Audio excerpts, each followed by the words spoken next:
নমস্কাৰ আপোনালোকক পুনৰ স্বাগতম জনাইছো হেমাছ ডেলিকেসি কৰ্ণাৰলৈ। প্ৰথমে আপোনালোক সকলোলৈ নৱবৰ্ষৰ শুভেচ্ছা যাচিলোঁ। আজি আমি আপোনালোকৰ আগলৈ লৈ আহিছোঁ এটি খুব ধুনীয়া আৰু টেষ্টি ডেজাৰ্ট। ইয়াত আমি ব্ৰেড ব্যৱহাৰ কৰিছোঁ। আগতে আমি এটা ৰেচিপি দেখাইছিলোঁ ঘিউৰ বনোৱা, তাৰে ৰৈ যোৱা অংশৰে আজি আমি আপোনাক ডেজাৰ্ট বনাই দেখুৱাম। প্ৰথমে ইয়াৰ বাবে আমি ব্ৰেডখিনি সৰু সৰু টুকুৰা কৰি ল'ম। হাতেৰে চিঙা সহজ হয়।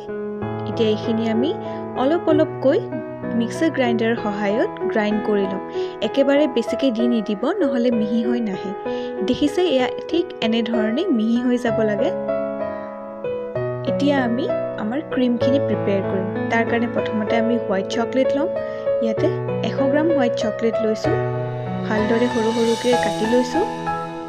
ঠিক তেনেধৰণে ডাৰ্ক চকলেট লৈছোঁ। আপোনালোকে বৰ্ণভিল ল'ব পাৰে বা যদি ডেইৰী মিল্কো ভাল পায় ডেইৰী মিল্কো ব্যৱহাৰ কৰিব পাৰে। এইখিনি ক্ৰীমটো বনাবলৈ আমি ডাবল বইলিং মেথড ইউজ কৰিছোঁ। তলত সৰু পাত্ৰ এটাত পানী বইল কৰি ওপৰত এটা ডাঙৰ পাত্ৰ লৈছোঁ। সেইখিনি গৰম হোৱাৰ লগে লগে তাতে আমি চকলেট দি দিছোঁ। প্ৰথমে হোৱাইট ক্ৰীম বনাম, গতিকে আমি হোৱাইট চকলেট লৈছোঁ। এইখিনি অলপ দেৰিলৈকে আমি ঢিলা হ'ব দিম। ইয়াত আমি অলপমান বাটাৰ দিব পাৰোঁ। বাটাৰ দিলে কি হয়, সোনকালে এইটো মেল্ট হৈ যাব। এতিয়া আমি এইখিনি ভালদৰে আকৌ এবাৰ গুলি ল'ম। যেতিয়া ইয়াৰ কনচিষ্টেঞ্চিটো অলপমান ঢিলা হৈ যাব, আমি ইয়াতে ক্ৰীম দি দিম। ক্ৰীম ইয়াতে 3 ভাগৰ 2 ভাগ লৈছোঁ একাপৰ। এতিয়া ঠিক তেনেধৰণে আমি ডাৰ্ক চকলেটৰ ক্ৰীমখিনি বনাই ল'ম। ইয়াতে আমি 50 গ্ৰাম চকলেট লৈছিলোঁ আৰু সেইবাবে ইয়াতে যেতিয়া আমি ক্ৰীম দিম, ক্ৰীমৰ পৰিমাণটো অলপ কম লাগিব। এবাৰ আমি ইয়াতে আধা কাপ ক্ৰীম দিম। এইখিনি ভালদৰে গুলি ল'ম।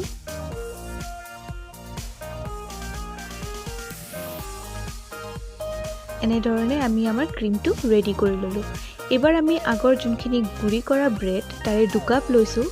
লৈ ইয়াতে প্ৰথমতে আমি হোৱাইট ক্ৰীম দিছোঁ। যিমানখিনি হোৱাইট ক্ৰীম আমি তৈয়াৰ কৰিছিলোঁ আটাইখিনি দি দিছোঁ।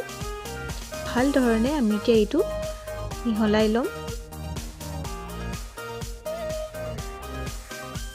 যেতিয়া গোটেইখিনি ভালদৰে লাগি যাব, তাতে আমি এতিয়া কনডেন্স মিল্ক দি দিব পাৰোঁ।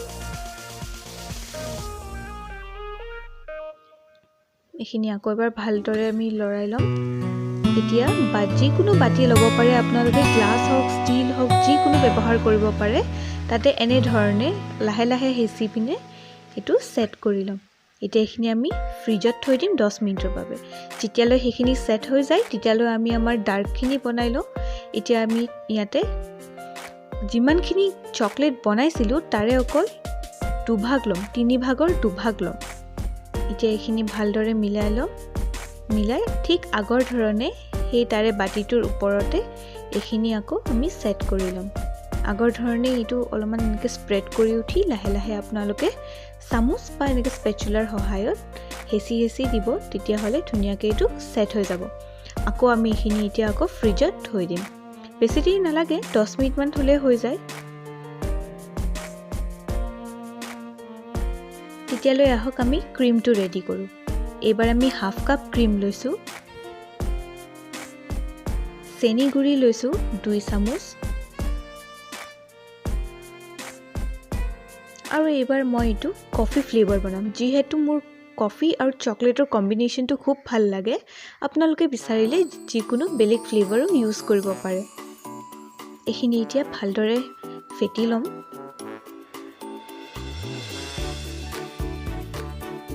ক্ৰীমখিনি ভালদৰে ফেটিবলৈ আমাক 5ৰ পৰা 7 মিনিটমান সময় প্ৰয়োজন হয়।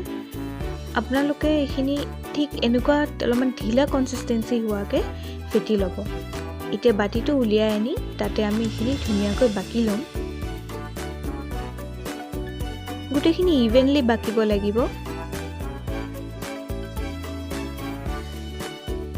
তাৰ পাছত এখন স্পেচুলাৰে অলপ সমান কৰি দিম, দি আকৌ ফ্ৰিজত থৈ দিম।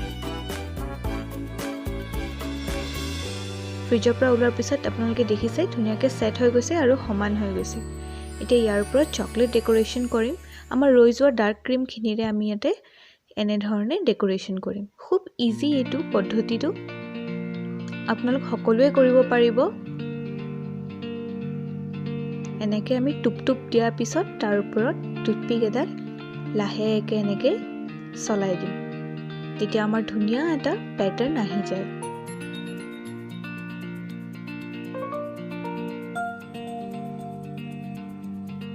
এতিয়া ইয়াৰ ওপৰত আপোনালোকে নিজৰ মন পচন্দৰ টপিং দিব পাৰে। মোৰ তাত লিটল হাৰ্টছ বিস্কিট আছিলে, তো মই ইয়াৰে দি দিছোঁ। আপোনালোকে যদি বিচাৰে ইয়াতে যিকোনো বেলেগ সামগ্ৰী দিব পাৰে, যেনে চকলেট হওক, মাৰ্চমেলো হওক, আপোনালোকৰ মন পচন্দৰ মতে দি ল'লে হ'ল। এয়া আমাৰ ৰেডি হৈ গৈছে এটা ধুনীয়া ডেজাৰ্ট।